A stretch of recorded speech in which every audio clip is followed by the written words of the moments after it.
Hi అందరికీ welcome to Siri Mahesh food channel అండి. ఇవాళ మన ఛానల్లో ఎంతో పోషకాలతో నిండిన మల్టీగ్రెయిన్ బ్రేక్ఫాస్ట్ రెసిపీస్ అయితే చేయబోతున్నాను. ఎలా చేయాలో ప్రాసెస్లోకి వెళ్ళిపోదాం. ఒక బౌల్లో 1 గ్లాసు ఎండు మొక్కజొన్న గింజలు, 1 గ్లాసు పొట్టు పెసలు, 1 గ్లాసు శనగలు, 1 గ్లాసు ఉద్దిపప్పు, 1 గ్లాసు బియ్యము, అలాగే వరగలు అండి. ఇవి ఆల్ షాప్స్లో అవైలబుల్లో ఉంటాయి. మన పూర్వీకులు ఇవి తినడం బట్టే వాళ్ళు చాలా హెల్తీగా ఉండేవాళ్ళు. మనం కూడా ట్రై చేద్దామండి మన హెల్త్ కోసము.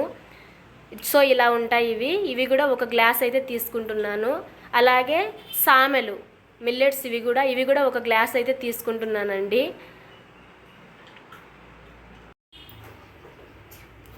ఇప్పుడు 1 గ్లాస్ రాగులు కూడా యాడ్ చేస్తున్నాను.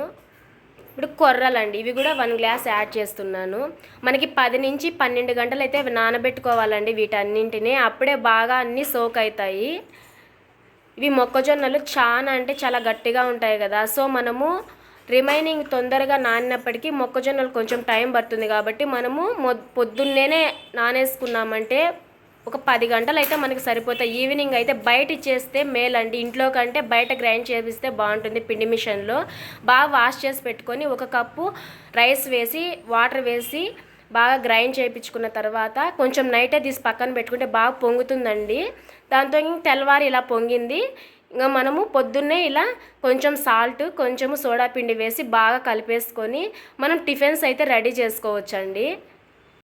నేనైతే ఇడ్లీ పెట్టేస్తున్నాను.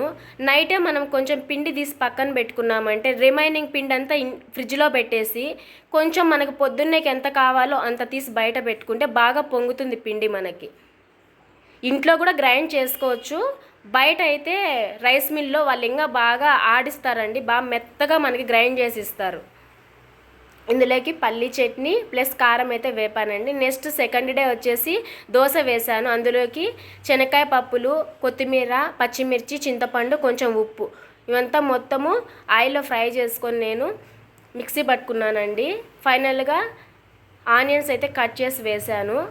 రోజు చట్నీనే లేకుండా ఇలా పచ్చడి చేస్తే కూడా బాగుంటుందనేసి ఇలా చేశాను.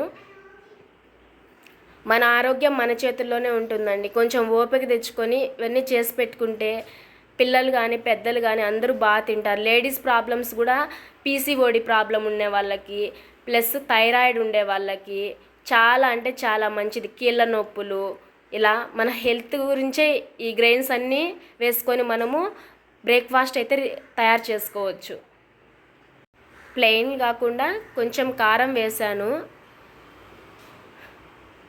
అలాగే ఆనియన్ సన్నగా కట్ చేసుకొని పైన అయితే ఇలా వేసానండి, ఆనియన్ దోశలాగా పిల్లలు తింటారనేసి.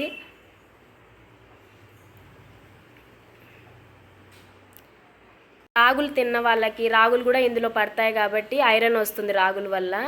ఈ దోశలేకైతే అండి శనక్కాయ పప్పుల పచ్చడి ప్లస్ సాంబార్ అయితే పెట్టేశాను. ఇంకా థర్డ్ డే వచ్చేసి పొంగనాలు వేసానండి.